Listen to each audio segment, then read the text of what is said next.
ఇప్పుడు మీడియాకు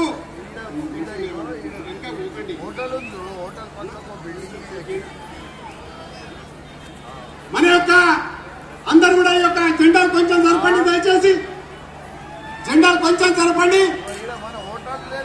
భారత్ మాతా కీ, భారత్ మాతా కీ. కమలం గుర్తుకే మనము ఇప్పుడే అజేయంగా షేక్పేటలో బహిరంగ సభ జరిపితే జనం నీరాజనాలు పలుకుతున్నారు మన యొక్క అభ్యర్థికి, మన యొక్క ముఖ్య అతిథి సంజయ్ కుమార్ గారికి. ఇప్పుడు మనల్ని ఉద్దేశించి లంకా దీపక్ రెడ్డి గారు మన అభ్యర్థిని మాట్లాడవలసిందిగా మనం చేస్తా ఉన్నాను.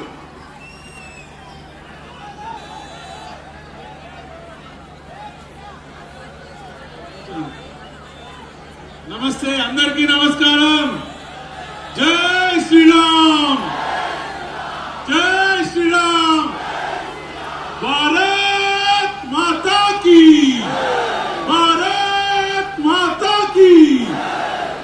అందరికీ నమస్కారం. ఈరోజు జూబ్లీహిల్స్ బై ఎలక్షన్ లో భాగంగా ఈ యొక్క మీనాక్షిపురం, అంటే మీనాక్షిపురమే అందాం, మనం రేవంత్ నగర్ అందామా?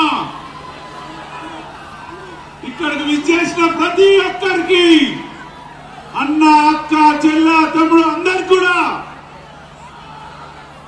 అన్న బండి సంజయ్ గారి ప్రసంగం వినడానికి మీరు వెయిట్ చేస్తున్నారు కాబట్టి నేను ఒకటే ఒక నిమిషంలో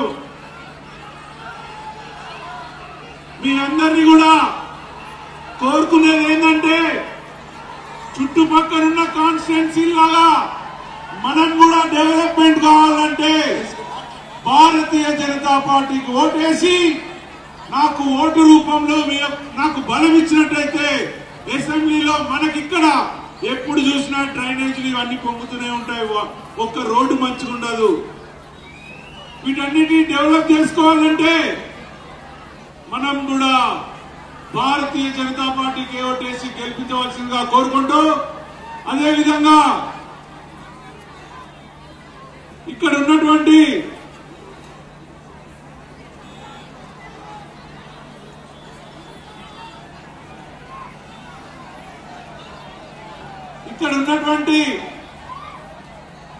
ప్రజలందరికీ నేను మళ్ళీ విజ్ఞప్తి చేసేది ఏంటంటే, మీరు చూస్తున్నారు ఇక్కడ ఎలక్షన్ రోజు ఎలక్షన్ నోటిఫికేషన్ ఇచ్చే గంట ముందలు ఇక్కడ తుర్కోళ్లకు ఒక కబ్రస్థాన్ ఇచ్చిండ్రు. అది ఎంతవరకు కరెక్ట్? అజారుద్దీన్ కి మినిస్ట్రీ ఇస్తున్నారు, ఎంతవరకు కరెక్ట్? తర్వాత ఇచ్చుకోవచ్చు కదా. అంటే మీకు హిందువుల ఓట్లు అవసరం లేదా? ఏం కాంగ్రెస్, ఏం బీఆర్ఎస్, మేము అవసరం లేదా మీకు? మళ్ళీ చెప్తున్నా, భారతీయ జనతా పార్టీ మీద 1వ నెంబర్ మీద ఓటేసి, ఏ నెంబర్? ఒక్కసారి 1వ నెంబర్ మీద ఓటేసిన వాళ్ళందరూ చేతులు లేపండి. అది 1వ నెంబర్ అంటే ఇట్లా వాళ్ళు ఇట్లా లేపుతున్నారు కొందరు. 1 అంటే ఇట్లా 1వ నెంబర్ దేని మీద వేస్తారు? ఆ నెంబర్ మీద సాయంత్రం వరకు బటన్ మీద 1 కనిపించదు, అట్లా వేయాలి ఓట్లు. మీ అందరినీ మళ్ళీ నన్ను ఆశీర్వదించవలసిందిగా కోరుకుంటూ సెలవు తీసుకుంటున్నాను.